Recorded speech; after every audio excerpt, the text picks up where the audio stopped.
Hi, my name is Bonnie. Welcome back to my channel, and for today's video I'm going to be doing sort of two videos in one. The first part of this video I'm going to be sharing how I edit my Instagram photos because I've gotten several requests to do that.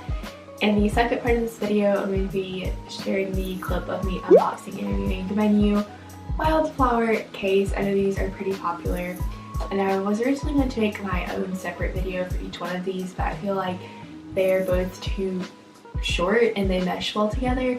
So without further ado, let's get into the video. Okay, so I have my screen recording turned on and I only use one app to edit my photos, and that is Adobe Lightroom. And I know you're thinking, okay, yeah, the app is free but the presets aren't. I actually use a free preset, so I'm going to be showing you guys how to get that.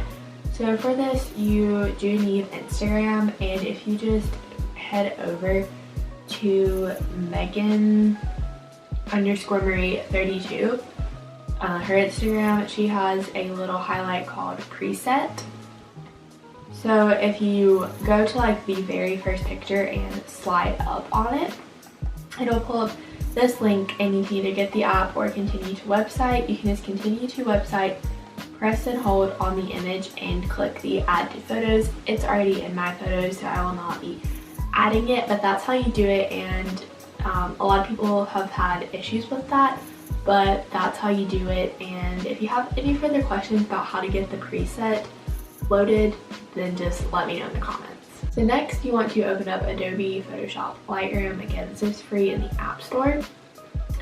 And you want to click on the Add Photos button and select the photos that you want to edit. And you can like drag, just swipe the select, and then you can unselect ones that get picked up in your swipe. So those are the three, so I'm going to add them in. And very important, once you add the preset to your camera roll, you want to add the preset into Adobe Lightroom. So since I've already added in there, it is down here. This is what the photo looks like, and if you click the three dots in the right hand corner and click copy settings, and click the little check mark in the right hand corner, go back, scroll up and find the first photo you want to edit. So here is the first one for me. You want to click those three dots again and paste the settings this time. And as you can see, you can definitely tell it's been edited. It looks extremely over edited.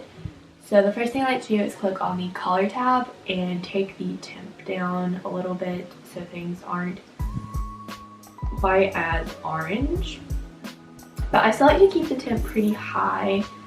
And then you want to turn the exposure up a little bit. This helps to sort of tone things down and like make it look more realistic. But as you can see, a lot of the background is faded out. Here's the original and here's the edited. So to fix this, you want to go back to the color tab and click the mix in the upper right hand corner, and then click on the color. So in this case it's green, and you kind of just want to play around with these and see if you can get some of the color back in. You might not be able to, and if that's the case, I would recommend going back and turning the exposure down a little bit more. But see, the problem is it's kind of personal preference. You do not want the background to be as light as it is now, but you also do not want the face to be like hard to make out. So I think this is how I want the final product to be. I would honestly just recommend playing around with those three key features: the temp, exposure, and mix. Those are the only three I really ever mess with. If things just really aren't going well, contrast can be helpful. Maybe you want to increase the contrast or whatever, but I don't really care.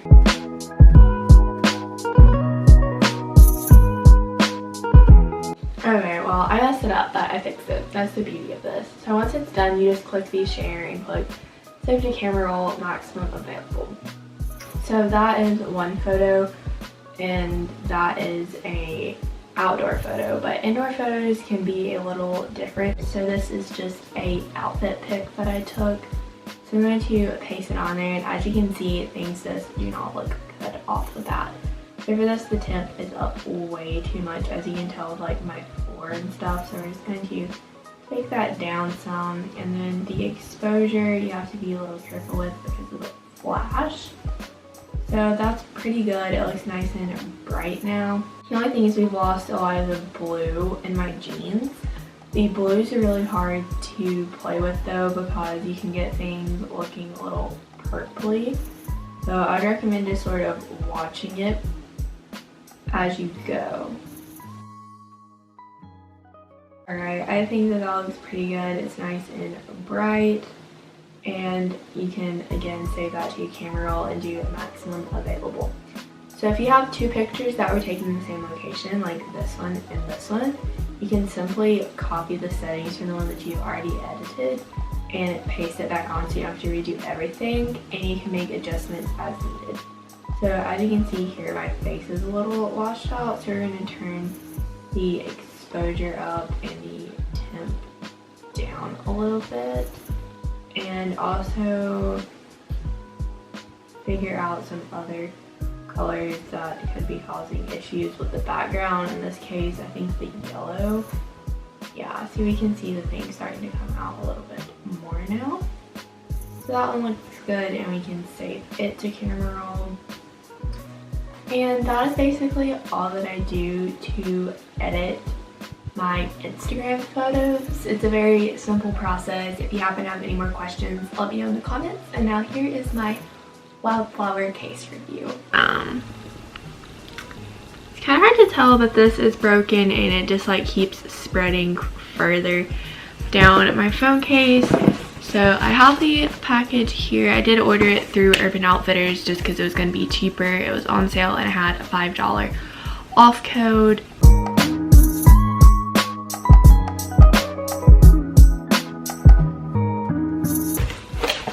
Okay, so I have my return label, bubble wrap.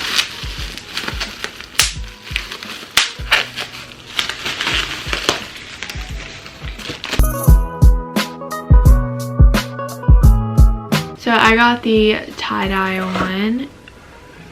Okay, that's pretty cool. This is so fancy. I did not know that these were limited edition. Pop this guy off. And I'm going to put it in here. Okay. So my initial reaction is this definitely does not feel as protective as this one. In fact, I'm a little concerned, but I know that these are supposed to be really good cases, so hopefully it'll work out. But I really like the way that it looks on my phone. I think that it looks really good, and it's like on the front you can see like it fits very flush with the phone. Like it sticks up a little bit, which is good because I did have a case that did not go up on the screen at all. It was pretty terrible. It includes this little paper, and yeah, that's pretty much it. So I forgot to film an outro again. If you guys like this video, be sure to give it a thumbs up. Comment down below some more videos you'd like to see, and be sure that you're subscribed and have the bell turned on so you can be part of the hashtag M&M's Squad. I'll see you guys in my next video. Bye!